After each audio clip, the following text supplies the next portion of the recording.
Hello everyone, finally I am filming a video from my home, which brings me a great joy when I'm creating videos because this journey somehow has started from my home. And in today's video we are going to discuss about what is healthy competition and what is unhealthy competition, because competitive spirit is one thing which can either make you rise very high in your life, or it is a thing that can really destroy you and your life. Now, the ideal situation would be, at least something that I am striving for, is where you are making your life choices as conscious life choices.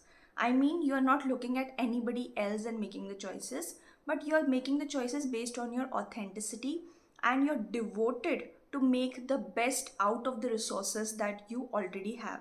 I was watching this interview of Mahendra Singh Dhoni, which was recently conducted, and one thing that really stayed with me was he said, make the best use of the resources that you have. And when you work out from that particular tendency, you can achieve the sense of greatness that you can't even imagine. So, that is the way that I prefer to live by. And I understand that, this does not come naturally to everybody. Even somewhere in my life, maybe before, I was a person who liked to compete. I liked competition, especially when, I am participating in things like sports activities or things like allocation competitions. But when that is healthy and you do it in a healthy way, you really win. And the joy of winning is great. The pleasure of winning is great. I will never deny that. But when you make it unhealthy, you will destroy your feeling, you will destroy the sense of achievement that you get out of it. So that is something that we are going to talk about. Now let's understand that what makes certain thing achievable. For example, you want to achieve certain thing in your life and it takes 100 steps to achieve, okay? 100 specific steps to achieve. Now you started from point A and you have started doing one step, two step, three step, and suddenly you saw that for the same thing somebody else is doing it, and that person might be on step 5 or step 6. Now your focus shifted from completing your 100 steps to seeing what that other person is doing, sometimes unknowingly or subconsciously wanting that person to stop doing that thing, because there are this vindictive tendencies in certain people which they think that अच्छा मैं कर नहीं सकता, उससे अच्छा मैं किसी और को रोक लूँ. That is a subconscious unhealthy competition trait जो बहुत लोगों के अंदर होता है, but it takes a lot of courage to accept it. तो अगर आपके अंदर है जहाँ पे आप खुद तो कुछ अच्छा कर नहीं रहे हो बट दूसरों को अच्छा करने से भी आप रोकते रहते हो, so you should catch this particular trait in yourself and see कि मुझे मेरे 100 स्टेप्स कैसे कंप्लीट करने हैं. Okay, so bring back that focus and to be in that particular security where you are in the journey of doing those 100 steps, और आपको पता है कि आपके साथ बहुत सारे लोग उस सेम चीज़ को पाना चाहते हैं, तो आप जितना ज़्यादा अपने 100 स्टेप्स को अच्छे से करने में फोकस करोगे उतने ज़्यादा आपके चांसेस होते हैं कि आपको वो चीज़ मिल जाएगी. बट जितना ज़्यादा फोकस आपका दूसरों के 100 स्टेप्स पे होता है उतने कम चांसेस होते हैं कि आप खुद के लिए कुछ अच्छा कर सकते हो. अब इस पर्टिकुलर सिनेरियो में भी दो केसेस होते हैं. एक केस तो जैसे मैंने आपको बता दिया कि लोग दूसरे की 5th और 6th स्टेप को देखकर डिस्ट्रैक्ट हो गए, अपना फोकस लूज कर दिया, वो नहीं किया. कुछ कुछ लोग ऐसे होते हैं, किसी को 5th स्टेप पर देख के उनके अंदर और ज़्यादा मोटिवेशन आता है because they are driven by competition. We call this people driven by competition. Sports की फील्ड में ये बहुत ज़्यादा देखने मिलता है और एक दूसरे को देख कर ना और अच्छा करता है. For example this person was in step 3 but उसको 5th पर देख के ये 7th और 8th पर चला गया. Okay, so this is healthy competition. तो जब भी आप देखो कि अगर खुद की फिटनेस को लेकर लोगों का ध्यान नहीं है बट उन्होंने ऐसा फ्रेंड सर्कल ज्वाइन कर लिया जहाँ पे सब लोग बहुत फिट है, सब लोग अपना ख्याल रखते हैं, एंड इन दैट समवेयर और the other you also feel कि मेरे भी जो फिटनेस लेवल है वो इंक्रीज़ होनी चाहिए, मे बी मैंने जिम में बेटर वेट्स उठाने चाहिए, बेटर फॉर्म क्रिएट करना चाहिए. So all this is healthy competition. And when it comes to your health, when it comes to sports, when it comes to doing great in competitive exams, healthy competition is required. मैं कभी नहीं बोलूँगी कि दुनिया में से competition इस चीज़ को ही निकाल देना चाहिए। हेल्दी लेवल पर ये अच्छा है, बट ये अनहेल्दी तब हो जाता है जैसे हमारे यहाँ पर कोई कॉम्पिटिटिव एग्ज़ाम हो, जैसे यूपीएससी को ही ले लो। इतने ज़्यादा लोग वो एग्ज़ाम देते हैं और हार्डली बहुत कम लोगों में ना वो मेहनत करने की तैयारी, सबसे पहले तो, और दूसरा पोटेंशियल। मैं मेहनत को ज़्यादा प्रेफरेंस दूंगी because your Karma and your hard work is after all everything. वो करने की तैयारी, और वो 100 स्टेप्स यूपीएससी में तो इससे भी ज़्यादा होते होंगे, the syllabus is so vast. वहाँ पे उस टाइप का फोकस बनाकर रखना और अपने आप को और बेहतर करते जाना। तो इस प्रोसेस में क्या होता है पता है, हम लोग कहते हैं कि हमारा गोल यहाँ से 100 स्टेप्स कंप्लीट करके वो पोजीशन पर बैठना है, but the actual desire that will free you out of competition is, मुझे अपने लेग्स में वो स्ट्रेंथ डेवलप करनी है जो ये 100 तो क्या, ज़िंदगी के 1000 स्टेप्स भी मैं कभी भी चल सकूँ। जो लोग इस एटीट्यूड के साथ जीते हैं उनको कंपटीशन नॉन कंपटीशन इन चीज़ों का फ़र्क ही नहीं पड़ता। I want to work out from that particular plane. तो जिन लोगों को भी ऐसा मोटिवेशन है कि मेरी ज़िंदगी ना इन चीज़ों से ड्रिवन ना हो कि दूसरे क्या कर रहे हैं, दूसरे कौन से स्टेप्स पर है, और हम सब लोग ऐसी एक रैट रेस का पार्ट ना हो, तो एक कॉन्शियस चॉइस बना सकते हैं कि अपनी ऑथेंटिसिटी को पहचान कर वो करेंगे जो हमारे वाइब्रेशंस के साथ सबसे अच्छे से मैच करता है, हमारी लाइफ पर्पस के साथ सबसे अच्छे से मैच करता है। और उन चीज़ों में इंसान अपने अंदर इतनी कैपेबिलिटी, इतनी स्किल, इतना ब्रिलियंस डेवलप करता है कि कंपटीशन और नॉन कंपटीशन इन चीज़ों का फ़र्क इतना ज़्यादा नहीं पड़ता। और ये बहुत फ्री वे है ज़िंदगी जीने का, जहाँ पे आपके एक्शंस आपके कॉन्शियस विल से डिक्टेटेड है, ना कि कोई और क्या कर रहा है उस चीज़ से। So this is one way, the best way according to me. Second is healthy competition करो अगर करना भी है तो।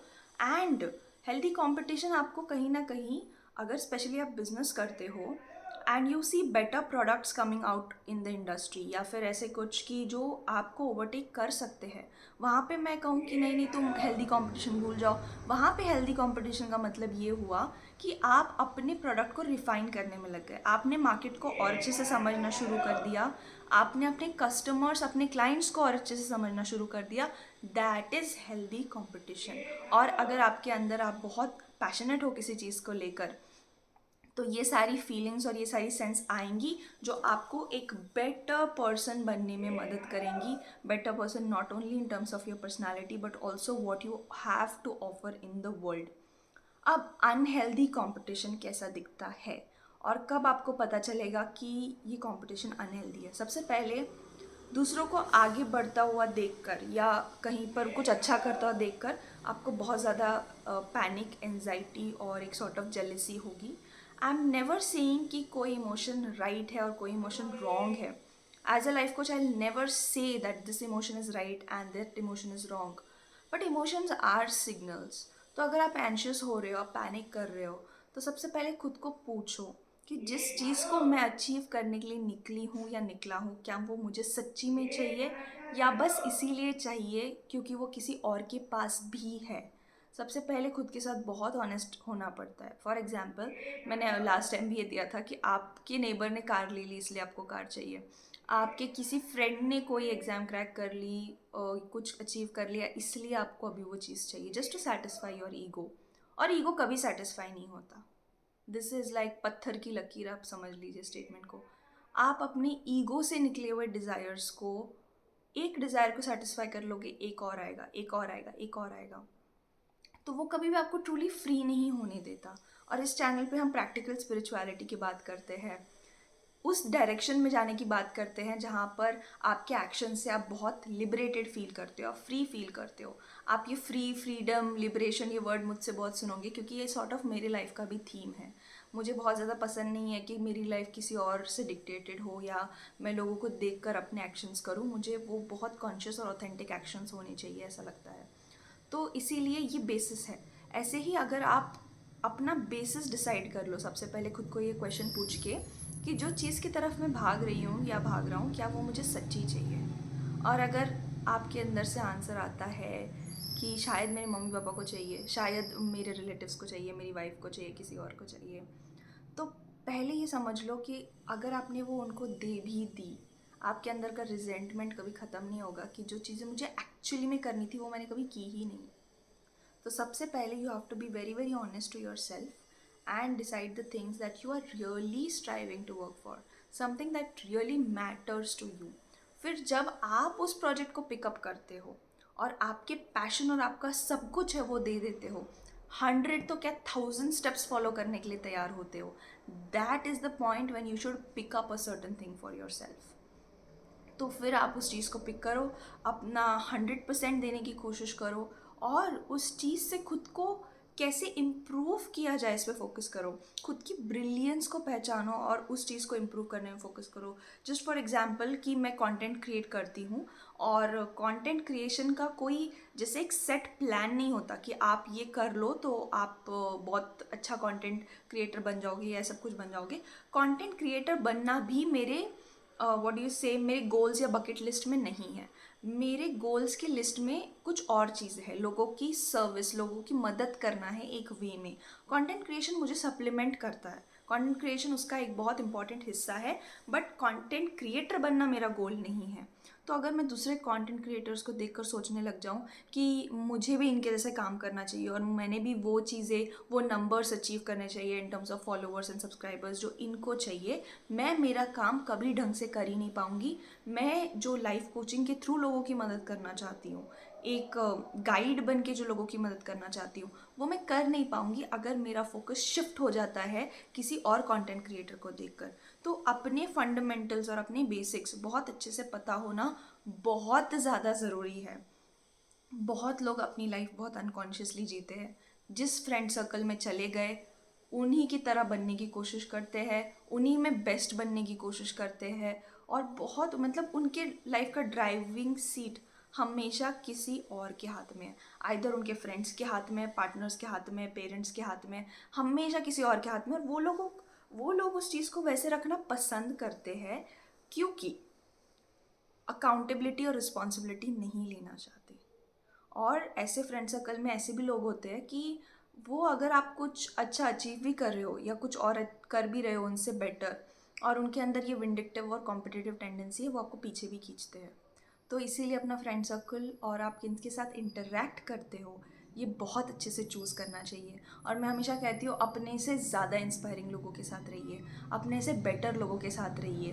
हमेशा जो आप मतलब जहाँ पे आप ही राजा हो ऐसे ही ग्रुप में अगर रहने की कोशिश करोगे तो आपका ईगो सेटिस्फाई होते रहेगा, बट आप ज़िंदगी में कुछ ढंग का करोगे नहीं। तो जो लोग आपको थोड़ा सा इंटिमिडेट करते हैं या कहते हैं कि फॉर एग्जांपल मुझे रिसेंटली किसी ने कहा कि अपने हेल्थ पे तुम और बेटर काम कर सकती हो, you not doing something really great with your health. और I really felt good about it, I did not feel anything bad क्योंकि वो सही कह रहे हैं और बहुत सारे लोग कह रहे हैं, because that is an area जो जिस पर बहुत ज़्यादा इफेक्ट हुआ जब मैं पुणे चली गई। तो I acknowledge that thing and वहाँ पर वो सजेशन और वो गाइडेंस बहुत मदद करती है। And that is why you need to stay with people who are more inspiring than you. वो बस एक कॉम्पिटिशन की तरह सर्व नहीं करते हैं, वो आपको आपने जो डिसाइड किया अपनी लाइफ के लिए वो कहीं ना कहीं उसको पूरा करने में मदद करते हैं। So this was the difference between healthy and unhealthy competition. और अगर आपने वीडियो लास्ट तक देखा हो और आपको स्टिल लगता है कि मुझे पता ही नहीं है what is it that I really want to do with my life, और मैं हमेशा दूसरों की लाइफ में देखता रहता हूँ, मैं दूसरों की थाली में झांकती रहती हूँ, और this feelings of jealousy and vindictiveness and competition ये कभी जाती ही नहीं है मेरे अंदर से, तो आप डेफिनेटली कॉल बुक कर सकते हो। We will figure it out together. That's what I am wanting to do as a life coach, क्योंकि ये जो तरीका है ज़िंदगी जीने का वो बहुत फ्रीइंग है, जहाँ पर आपके एक्शंस आपकी कॉन्शियस चॉइस है। Let's see you in the next video.